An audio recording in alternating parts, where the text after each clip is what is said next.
ఇలా చూసారా capsicum rice. Hi friends, namaste. Welcome to flavours of homemade. ఇవాళ వీడియోలో నేను మీతో షేర్ చేసుకోబోతున్న recipe simple and tasty capsicum rice.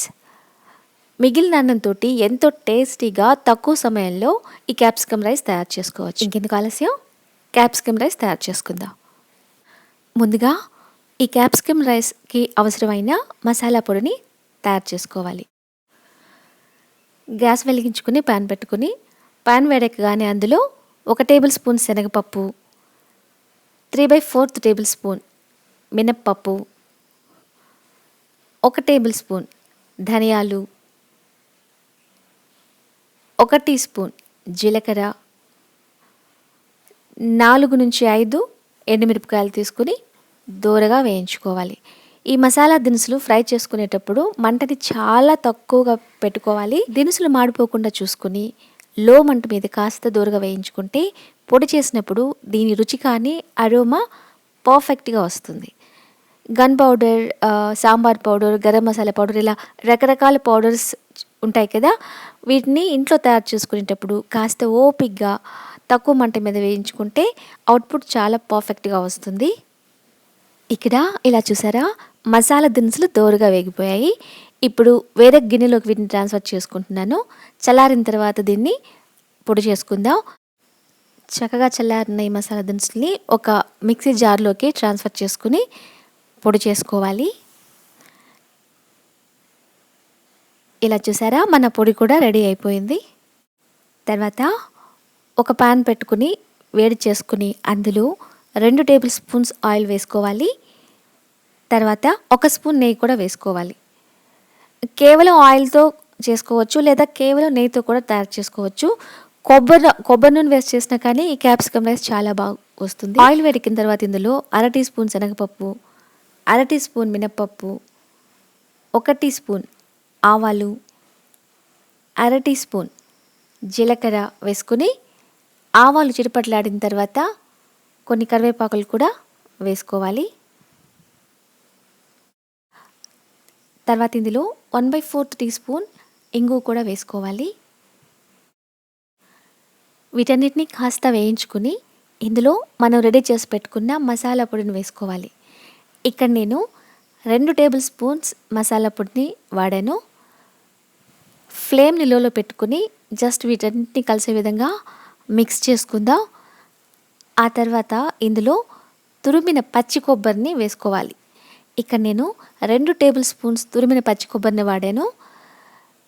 ఇవన్నీ ఈ మసాలాలతో పాటు పచ్చి కొబ్బరి, మసాలా పౌడర్ అన్నీ ఆయిల్లో చక్కగా కలిసే వరకు జస్ట్ కాసేపు మనం ఫ్రై చేసుకుందాం, కలుపుకుందాం. ఎక్కువసేపు ఫ్రై చేయాల్సిన అవసరం లేదు. జస్ట్ ఒక లో ఫ్లేమ్లో ఒక 1 మినిట్ పాటు మిక్స్ చేసుకుని ఫ్రై చేసుకుంటే సరిపోతుంది. తర్వాత ఇందులో ఒక మీడియం సైజ్ ఆనియన్ తీసుకుని ఇలా సన్నగా పొడవుగా కట్ చేసి వేసుకోవాలి. అంటే కట్ చేసిన తర్వాత సన్నగా పొడవుగా కట్ చేసిన తర్వాత ఒక 1/2 కప్ ఆనియన్ స్లైసెస్ ఉంటే సరిపోతుంది. వీటిని కాసేపు 1 నిమిషం పాటు ఫ్రై చేసుకుందాం. మీడియం ఫ్లేమ్లో 1 నిమిషం పాటు ఫ్రై చేసుకున్న తర్వాత ఇందులో ఇప్పుడు క్యాప్సికమ్ వేసుకుందాం. ఇక్కడ నేను ఒక క్యాప్సికమ్ తీసుకుని ఇలా సన్న సన్న ముక్కలుగా, పొడవాటి సన్న ముక్కలుగా కట్ చేసి వేసుకుంటున్నాను. ఇవి కూడా దగ్గరగా ఒక 1/2 కప్పు క్యాప్సికమ్ ముక్కలు ఉంటాయి. క్యాప్సికమ్ ముక్కలు వేసుకొని అన్నీ చక్కగా మిక్స్ చేసుకుని హై ఫ్లేమ్లో 1 నిమిషం పాటు వీటిని వండుకుందాం. ఇలా క్విక్గా కలుపుతూ మిక్స్ చేసుకుంటూ 1 నిమిషం పాటు వండుకుంటే పర్ఫెక్ట్గా ఇవి కుక్ అయిపోతాయి.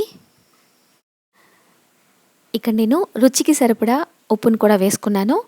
ఉప్పు వేసుకున్న తర్వాత చక్కగా మిక్స్ చేసుకోవాలి.